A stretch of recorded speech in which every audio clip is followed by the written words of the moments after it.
Bienvenidos a Efectividad. Efectividad sin dejar a un lado las cosas importantes de la vida.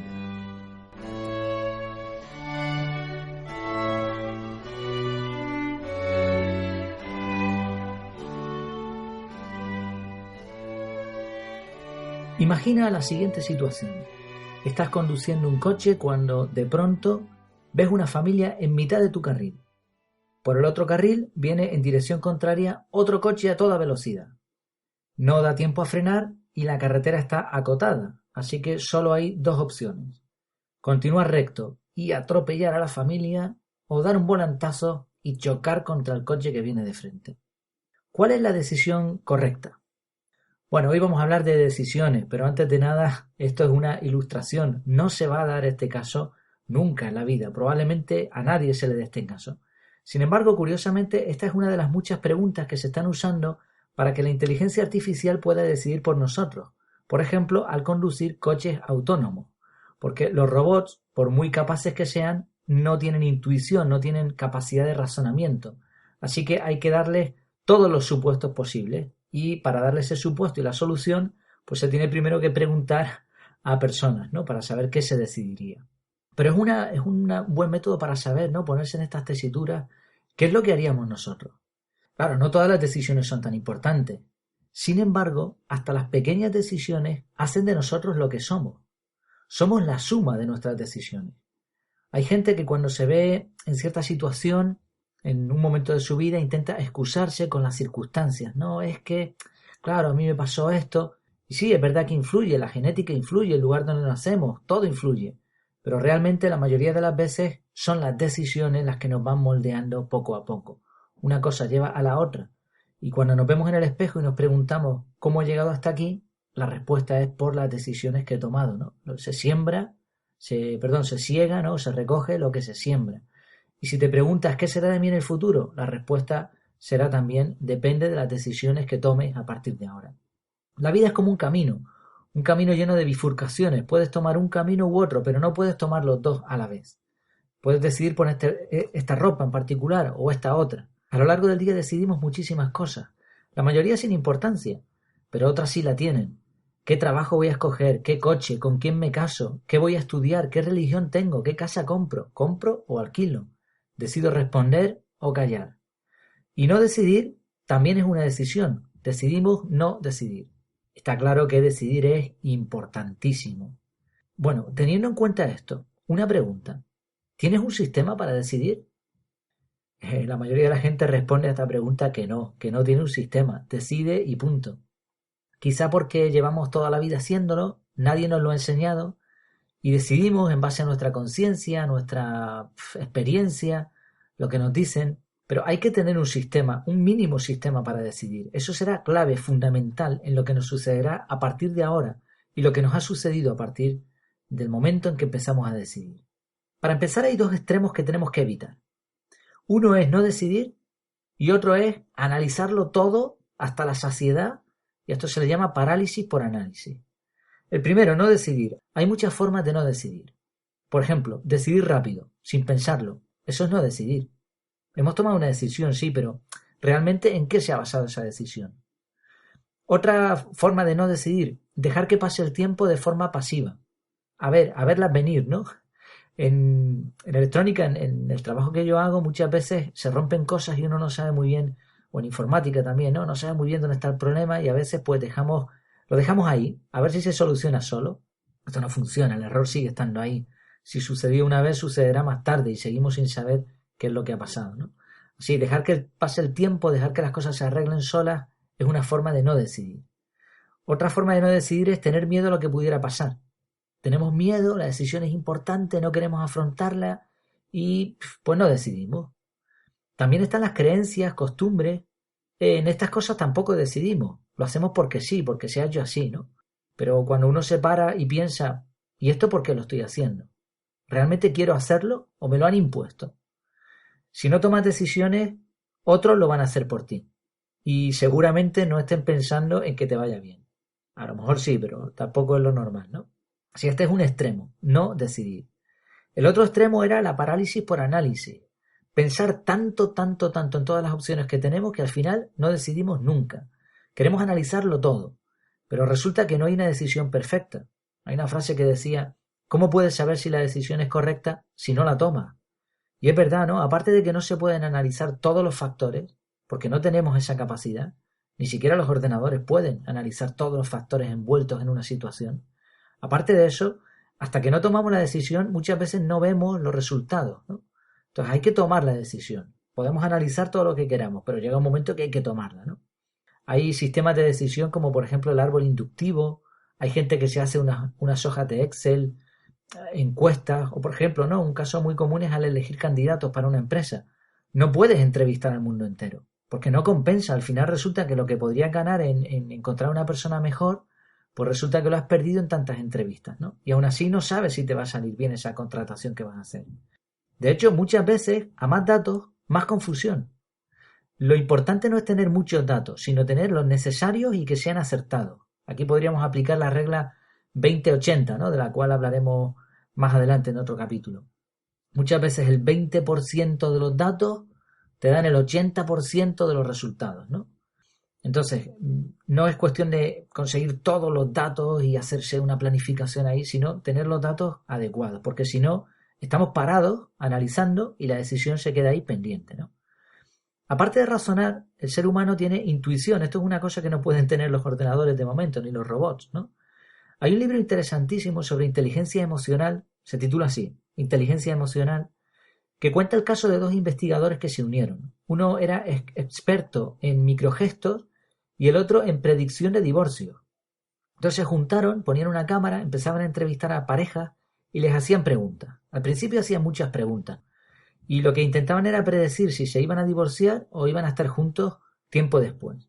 Bueno, al final fueron reduciendo las preguntas hasta el punto de llegar prácticamente a muy poco, con 90 segundos, si no recuerdo mal el dato, con 90 segundos de entrevista, eran capaces de predecir si se iban a divorciar o no con un 94% de acierto, 4 años después, ¿eh? O sea, es impresionante lo que consiguieron. Al principio hacían muchas preguntas, pero se dieron cuenta de que tenían que buscar ciertos microgestos. Con una cámara, ¿no?, a alta velocidad, buscaban esos gestos que el ojo humano puede ver, pero que nuestro cerebro los coge, pero no los detecta conscientemente. Y el gesto clave era el gesto de desprecio, cuando la otra persona hablaba. Le preguntaban sobre un tema y cuando la pareja hacía este microgesto de desprecio, eso daba un porcentaje, solo con eso, del 94% de acierto. Si despreciaba al otro mientras hablaba, no iban a durar mucho tiempo juntos. Este tipo de sistema, con pocas preguntas, con pocas opciones, se está usando desde hace años en consultas médicas de urgencia. Cuando llegas te hacen unas preguntas, un protocolo, y con esos datos deciden a quién atender e incluso pues qué problema tiene. Se pueden equivocar, pero los sistemas de decisión basados en preguntas clave funcionan mucho mejor que los que hacen un análisis demasiado profundo de las cosas. Así que vemos, ¿no? No me enrollo más, que ahí se me ha ido un poco el tiempo. Dos extremos a evitar. Uno, no decidir, y otro, analizarlo todo y pues al final pues tampoco estamos decidiendo. Vamos a dar 10 claves. 10 claves para decidir bien. Un sistema, por decirlo así. Primer punto. Evitemos las decisiones de sí o no. Esto es un truco de venta de toda la vida, ¿no? Te dicen o te lo llevas ya o pierdes la oferta. Es decir, o sí o no. Y casi siempre hay una tercera, cuarta, quinta opción. Al cerebro le gustan las opciones de sí o no, porque tiene que pensar poco. ¿Voy a esta reunión o no? Pero a lo mejor hay más opciones. ¿Podría conectarme a la reunión? ¿Podría aplazarla? ¿Podría ir solo a parte de la reunión? También a veces una decisión se puede dividir en decisiones más pequeñas, ¿no? Con lo cual no tenemos que decidir entre una cosa u otra. Segundo punto. Probar en vez de decidir. En vez de poner en marcha todo lo que quiero decidir, podría ser una pequeña prueba que no tenga un resultado tan abrumador. Un ejemplo. Quiero montar una peluquería, pero no estoy seguro de si montar una peluquería o una barbería. Bueno, pues probemos, pongamos un anuncio en el periódico, probemos durante un pequeño periodo de tiempo, no gastemos dinero en promocionarlo mucho, o en el cartel, o en esto, sino, o compremos los aparatos necesarios y ahora probemos, no decidamos desde el principio. Esto sucede al comprar algo también. Un coche, ¿no? Vamos a comprar un coche, es una compra Si lo vamos a comprar al contado, ¿no? De paquete, como se dice aquí, nuevo, vamos a gastar un montón de dinero. Bueno, podríamos probarlo. Pidamos una prueba al concesionario. Esto poca gente lo hace, pero estás haciendo una compra enorme. Pruébalo antes de comprarlo, antes de decidirte. Esto lo hacen realmente las grandes empresas, ¿no? Lanzan prototipos, hacen sondeos, prueban antes de decidir. Tercer punto, evaluar el coste de oportunidad. Esto del coste de oportunidad se puede aplicar a muchas cosas. Hay que preguntarse, si hago esto, ¿qué voy a perder? Y muchas veces vamos a perder bastante, porque el tiempo, simplemente el tiempo, es dinero. Un ejemplo, voy a decidir qué estudiar. Tengo delante de mí una carrera universitaria. Vale, muy bien, pero durante esos 5 años, o 6, o 7, o 4, o los que sean, ¿cuál es el coste de oportunidad? Pues son 4 o 5 años de oportunidad. En esos años podrías haber estado trabajando y ganando dinero, podrías estar consiguiendo experiencia, haciendo cursos por tu cuenta. Cuando vamos a comprar algo, lo mismo, ¿no? Vamos a comprar un objeto. Al comprar esto, tú pierdes oportunidades. ¿Qué podrías hacer con ese dinero? O piensa en estos términos, ¿no?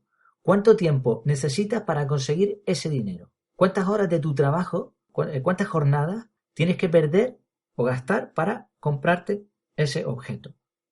Cuarto punto, evitar el sesgo de confirmación. No hacer lo que ya queremos hacer. Esto es curioso, ¿no? Porque igual al cerebro le gusta muchísimo confirmar lo que ya piensa. Esto sucede en las redes sociales o en las búsquedas de internet. Tú buscas aquello que te va a confirmar lo que ya piensas. Si te gusta un equipo de fútbol, tú vas a comprar el periódico que habla bien de tu equipo de fútbol. No vas a comprar el periódico de la competencia, ¿no? Aquí, por ejemplo, en España hay dos equipos siempre confrontados eternamente, Real Madrid y Barcelona. Hay un periódico que está claro que es catalán, ¿no? Que es del Barça. Y hay otro periódico que tira mucho por el Madrid. ¿Cuál compra el madridista? No va a comprar el periódico del Barça, ¿no? Va a comprar algo que siempre apoye su punto de vista. Bueno, a la hora de tomar decisiones sucede lo mismo.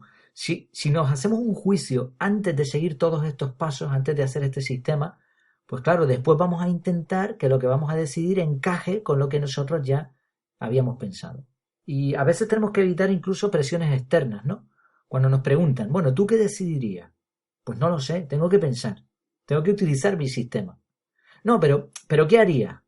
Bueno, es que si te digo lo que hago un juicio ahora rápido, pues resulta que después, cuando tenga que tomar esta decisión, pues ya voy a intentar encajarla con esto. Entonces hay que evitar responder antes de seguir este sistema.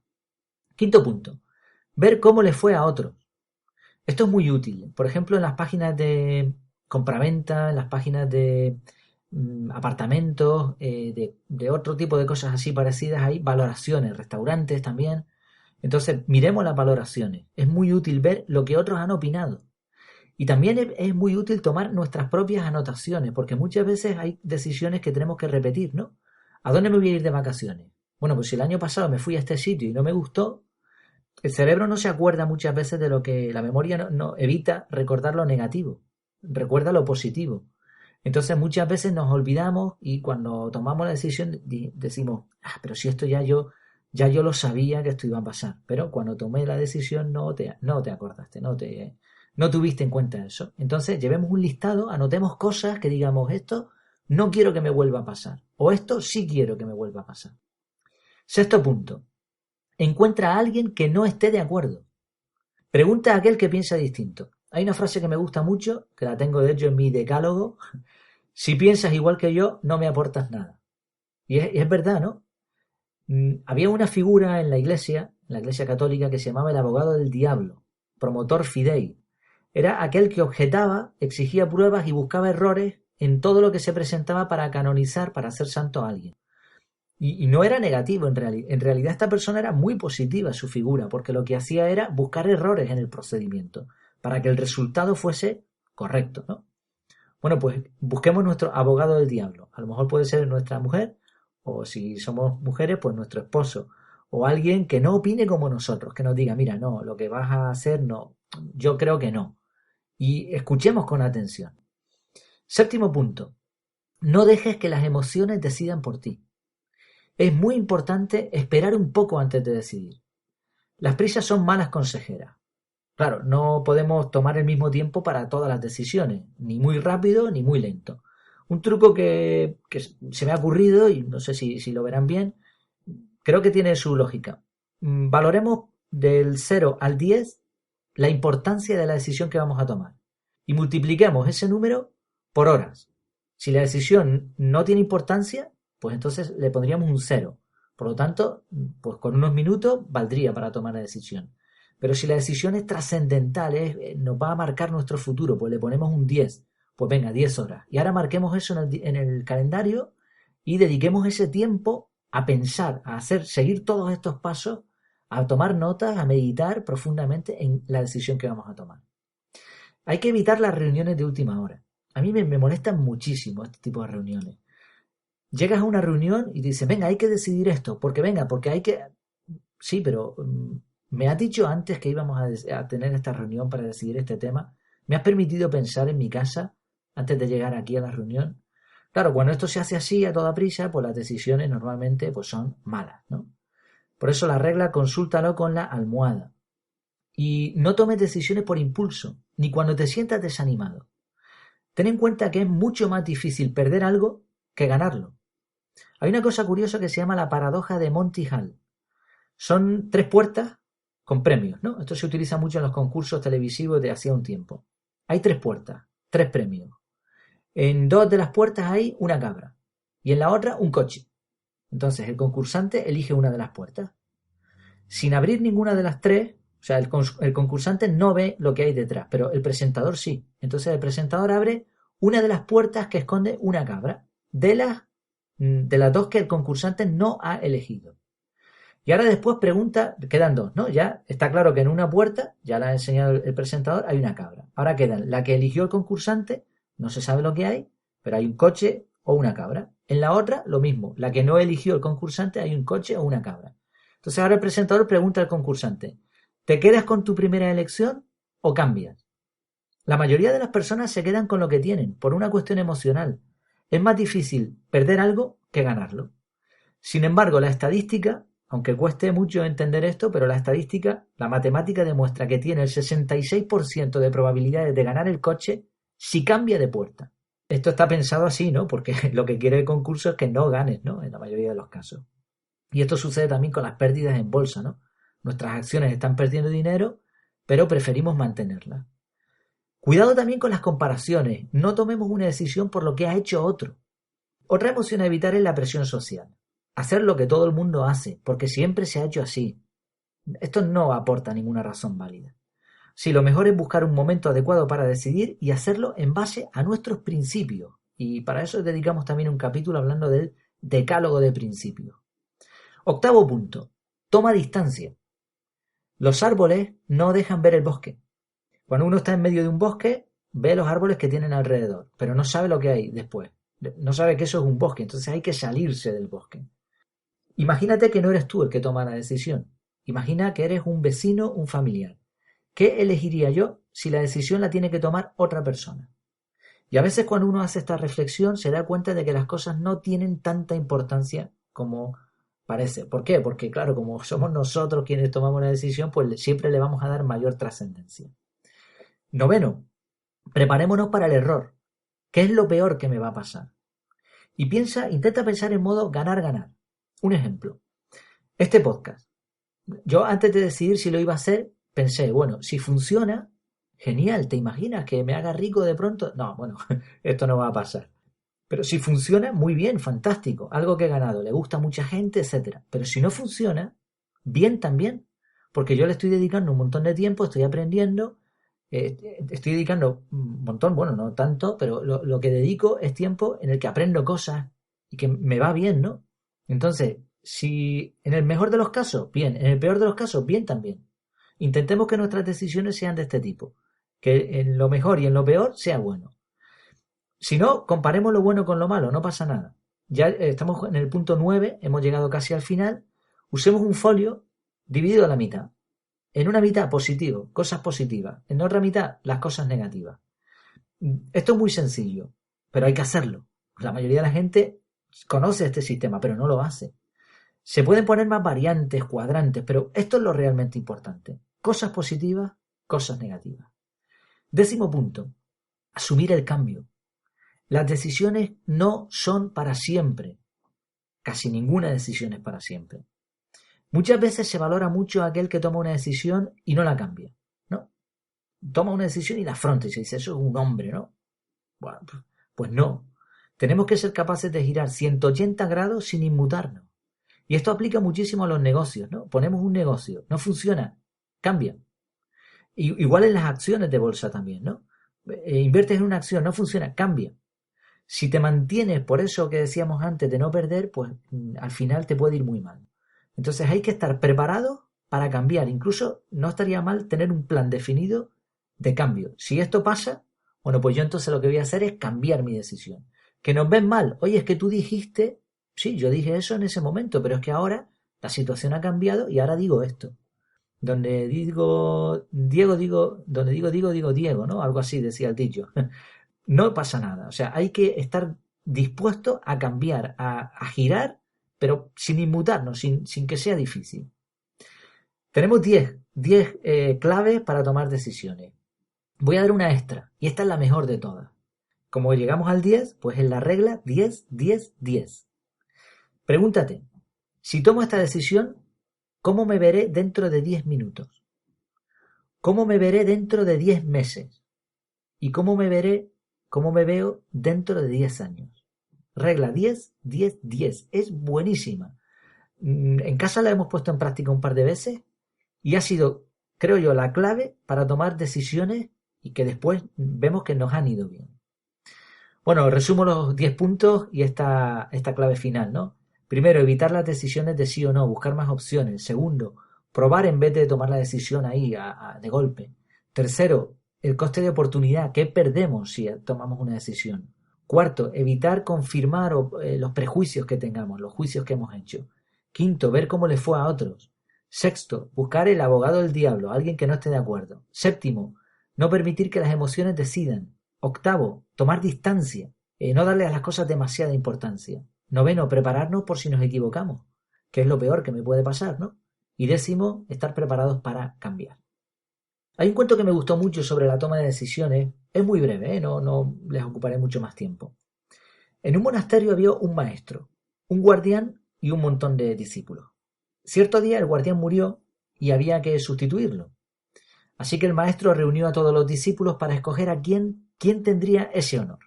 Les dijo, voy a presentarles un problema.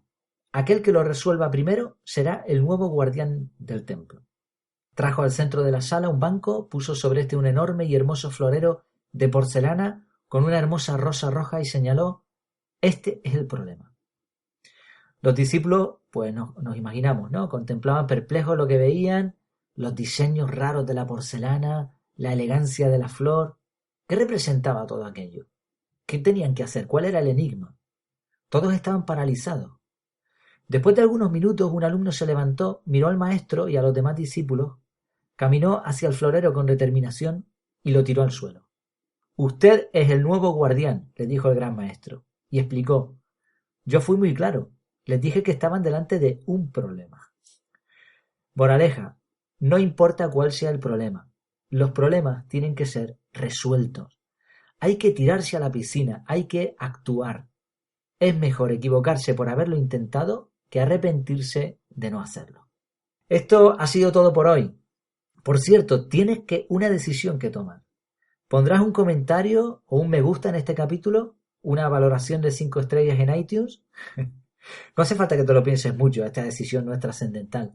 Pero hacerlo va a ser siempre lo mejor. Bueno, es una broma, no me lo tengan en cuenta.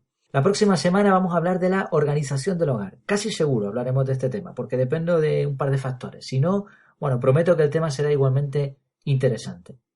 Mientras tanto, puedes seguir más artículos e ideas interesantes en el perfil de Twitter, @efectividad. Hasta entonces, que lo pasen muy bien.